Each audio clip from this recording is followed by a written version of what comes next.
제목? 결혼기념일엔 반려식물을 선물 받는다. 베란다에는 나만의 비밀 화원이 있다. 아이들이 어렸을 때에는 베란다에 상추, 고추, 토마토, 감자 등 여러 가지 작물을 많이 키웠다. 문 하나로 비밀의 화원이 열리는 것처럼 식물이 매일 크는 것을 볼 수 있게 하였다. 아이는 그것을 보고 매일매일 제잘거렸다. 그 모습에 나는 매일 웃었다. 아주 기다란 화분을 장만하고 여러 모종을 사와서 아이들과 꿈을 심었다. 햇볕을 흠뻑 마신 식물은 쑥쑥 자라났고 물로 갈증을 해소하더니 키만 멀대같이 자라났다. 엄마, 오늘은 토마토꽃 5개야. 아이의 말에 열매 잘 맺히게 창문 열어놔. 붓으로 암술 수술을 고루 잘 문질러주고. 나는 그렇게 대답했다. 베란다에서 열매를 잘 맺게 해주기 위해서는 바람과 애정의 손길이 필요하다. 하지만 크고 좋은 열매를 얻기 위해서 꽃을 속지는 않는다. 아이는 아주 작은 토마토를 먹으며 싱그러운 꿈에 조금씩 마음의 살을 찌웠다. 식물을 예쁘게 키우려면 윗순도 쳐주어야 하고 좋은 열매를 맺으려면 꽃도 잘 솎아주어야 한다. 자연에서 키워지는 식물은 바람과 눈, 비를 맞으며 자연의 순화한 것만 살아남는다. 베란다에서 키우니 그곳에만 수능해주면 되는 것이 아닐까? 매일매일 조금씩 꿈을 꾸는 내 아이처럼 날마다 조금씩 성장해가는 꿈의 조각이기에 자를 수가 없다. 내 아이가 어떤 모습으로 성장할지 알 수 없는 것처럼 꽃잎에게 열려진 가능성은 무궁무진하기에 나의 잣대에 맞추라고 노려볼 수는 없다. 인생도 마찬가지 아닐까? 인생의 정답을 모르기에 모든 가능성을 열어두고 도전해봐야 한다. 나 또한 블로그를 하면서 브런치라는 멋진 플랫폼을 알게 되었고 브런치 작가라는 꿈을 꾸었다. 끝없는 열정과 몇 번의 도전으로 작가가 되었다는 봄 편지를 받았다. 지금은 또 다른 꿈을 꾸고 있으며 때로는 꿈을 꾸는 것만으로도 마음이 반짝반짝 빛난다. 올해로 결혼기념일에 꽃 화분을 받은 지 4년째다. 그전에는 꽃다발을 선물로 받았다.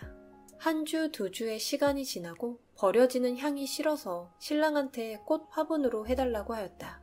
기왕이면 오래도록 품을 수 있는 꽃으로 해달라고 했다. 그때만 해도 우리 집에 온 식물 중 가끔씩 죽는 경우도 있어서 여러 해 살이면 조금 더 내 곁에서 활짝 웃지 않을까 생각을 했다. 다행히도 나와 꽃 화분은 같은 꿈을 꾸었는지 아직도 밤마다 꿈을 꾼다. 처음으로 온 시클라멘은 씨앗을 받아서 작은 화분에 옮겨 심었더니 올해로 3년차에 접어들었는데 꽃봉오리도 보인다.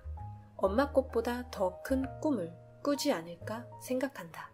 소박한 진분홍인지 화사한 분홍색의 꽃이 필지 궁금하다. 반려동물 대신 키우는 반려식물도 식구 같은 때가 많다. 물을 마시고 싶은지 햇볕을 더 쐬고 싶은지 잎이 누렇게 뜨지는 않는지 매일 체크해봐야 한다. 사람과 똑같이 식물의 온도로 하루하루 살아가고 있기 때문이다.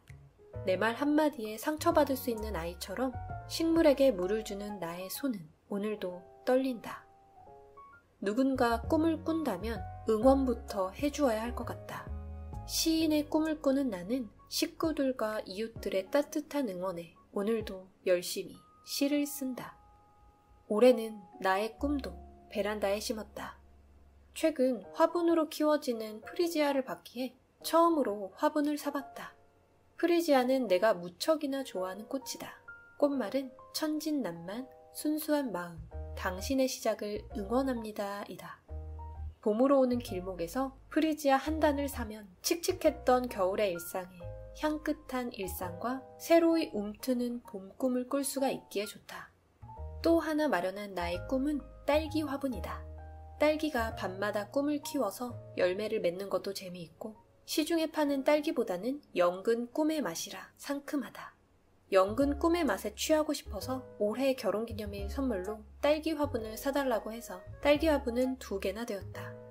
프리지아와 딸기는 여러 해 살이라 다음 해에도 꽃이 핀다고 하는데 아직은 그 꿈이 어떻게 될지 모른다. 같은 집에서 산 2개의 딸기 화분인데도 하나는 토종 딸기처럼 오동통하고 하나는 서양 딸기처럼 길쭉하다. 열매를 맺는 속도도 다르다. 꿈의 모양이 다르다고 훈계할 수 있을까? 꿈을 꾸는 시간이 느리다고 내 아이를 닥달할 수 없는 것처럼 인생의 꿈도 시간이라는 걸림돌만 발로 차버리면 되기에 반백의 나이에도 시인 등단과 시집 출간을 꿈꾼다. 내년에는 어떤 반려식물을 받을까?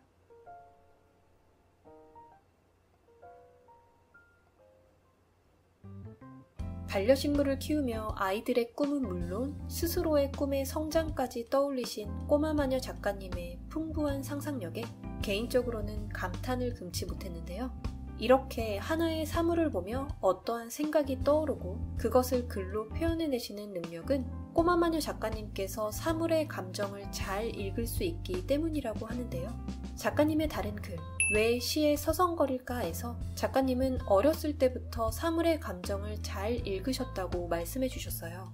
자신이 그 사물이 되어서 사물의 입장에서 느껴지는 것을 적으면 그것이 한 편의 시가 되곤 한다고 말씀하셨습니다. 그렇게 쓰기 시작한 시는 결혼 전 직장을 다니실 때 약 300개 정도, 결혼 후 지금까지 약 80개 정도의 자작시를 써오는 일로 이어져 오고 계시다고 합니다. 이처럼 시에 대한 애정이 가득하신 꼬마마녀 작가님은 실제로 시인을 꿈꾸며 여러 공모전에 응모하고 계셨는데요. 며칠 전에 드디어 한 문학 잡지를 통해 정식으로 등단하게 되셨다고 합니다. 이 자리를 빌어서 다시 한번 진심으로 축하드립니다. 꼬마마녀 작가님. 꼬마마녀 작가님께서 써오신 수많은 시 중 작가님 스스로 가장 많은 애정을 가지고 계신 시는 바로 서리태라는 시라고 해요. 서리태라는 콩을 가지고 쓴 시이지만 인생의 서리에 대해서도 생각하며 쓰셨다고 하는데요. 서리를 잘 견디고 다사로운 햇볕을 맞고 싶다는 생각에 쓰신 이 시는 작가님의 브런치 매거진 시 한 젓가락의 가장 첫 번째 글로 공개되어 있으니까요. 궁금하신 분들께서는 꼬마마녀 작가님의 시 서리태도 한번 읽어보시면 좋을 것 같습니다. 글 읽는 밤, 그 29번째 밤은 꿈을 꾸는 누군가에게는 응원부터 해줘야 한다는 꼬마마녀 작가님께서 구독자님들께 전하는 시의 매력에 대해 대신 전해드리면서 마무리해볼까 합니다. 시의 매력은 여러 의미로 읽혀지는 것이라고 생각해요. 시는 시인의 사유를 압축해 놓은 것이기에 시인이 하나의 의도로 썼어도 읽는 이에 따라 다양한 의미로 읽혀진다는 것이 시가 갖고 있는 매력 중 하나라고 생각합니다. 저는 남에게 털어놓지 못하는 것도 시를 통해서는 가능했어요. 그래서였는지 시를 통해 제 인생을 한 발 두 발 내딛는 일도 가능했습니다. 그렇기에 저는 시를 써야지만 내가 오늘 살아있다는 느낌을 받을 때가 많아요. 시는 저에게 나의 삶을 있는 그대로 지켜봐주는 벗과도 같습니다. 저의 시와 글을 읽는 독자님들의 마음도 따뜻하게 데워질 수 있다면 좋겠습니다. 코벙이었습니다. 구독자 여러분, 좋은 밤 되세요.